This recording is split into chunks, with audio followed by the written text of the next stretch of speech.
If you clicked on this video because you're facing redundancy, or maybe you're scared that that is what's around the corner, because maybe you're seeing the impact that AI is having on your industry or on people around you, I want you to know that this is not the end of your career. In this video, I'm going to be sharing with you the 3 different doors that you can choose from as you're facing redundancy and making a decision about what is next in your career. I'm also going to be sharing some different mindset shifts that can really help you to approach what can be a really difficult time. So, what I want you to know is that redundancy is rarely about you. More often than not, companies cut roles, not people. So, budgets get cut and entire departments can disappear. You may already be feeling quite worried about AI and the impact that that is having on the workforce. And again, entire departments are disappearing because job roles are being replaced by AI. Now, this can be really difficult because our identity can be so wrapped up in our job title, and so it feels personal. So, I want you to see this redundancy as your Ctrl+Alt+Delete moment. It's not something that you've planned for, it's not something that you want, but it's something that maybe needed to happen and you can absolutely take advantage of it. So it's not about asking the question, why did this have to happen to me? It's asking, what could this create space for? What options are now becoming open to me that I wouldn't have had time to consider before? So when you're thinking about what is this redundancy creating space for, this is allowing you that opportunity to pause and consider the things that are working and the things that maybe aren't working anymore. Now, most people, when they get to this point and they're facing redundancy, their first thought is their bank account. Is really understandable. Financial concern is something that we all have, right? But what I want to encourage you to do, as well as those fears will be in the back of your mind, I get that. But I want you to consider the things that you've been tolerating for a really long time. The things in your job that have been draining you. The things that maybe, if you're really, really honest, maybe you feel a bit of relief that this is gone. What are the things that this redundancy is creating space for? What are the things that you wish that you could do, but your job has been getting in the way of it? Because redundancy doesn't always just take something away. It can actually give you back something that has been robbed. It can give you back time. It can give you mental capacity.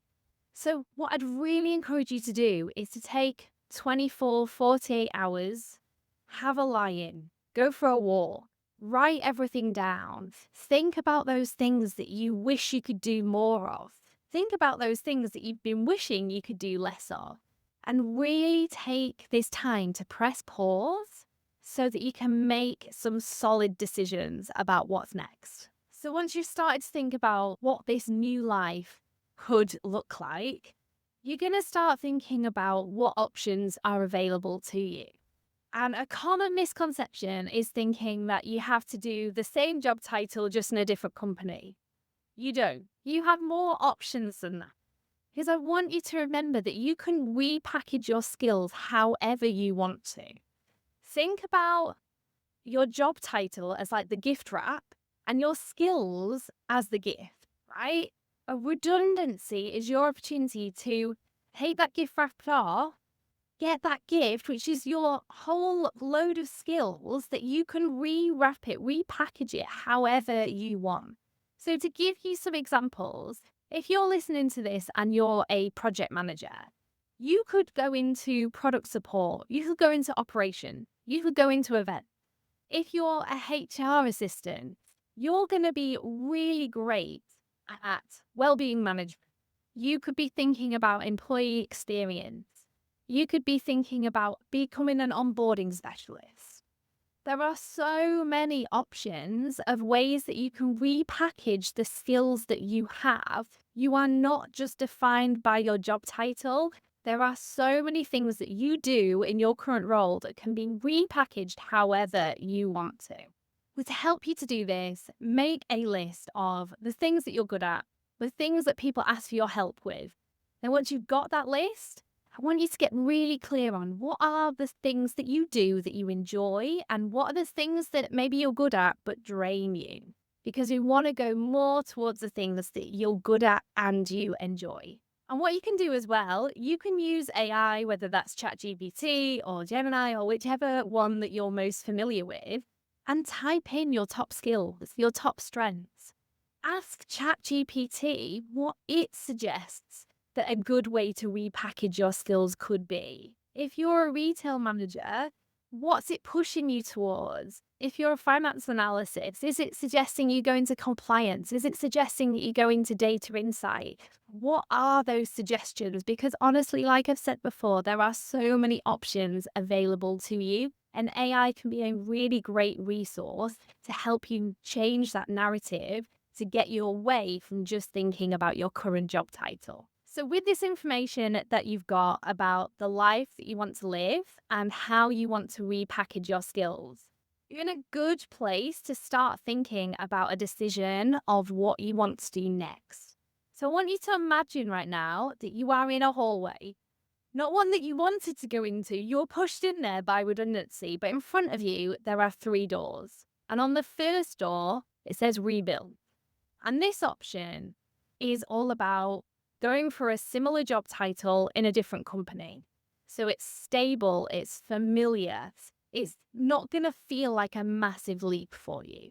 Door number 2 is the word reinvent. And this is where you're going to be using the same skill, but maybe in a new industry or using them in a different kind of way.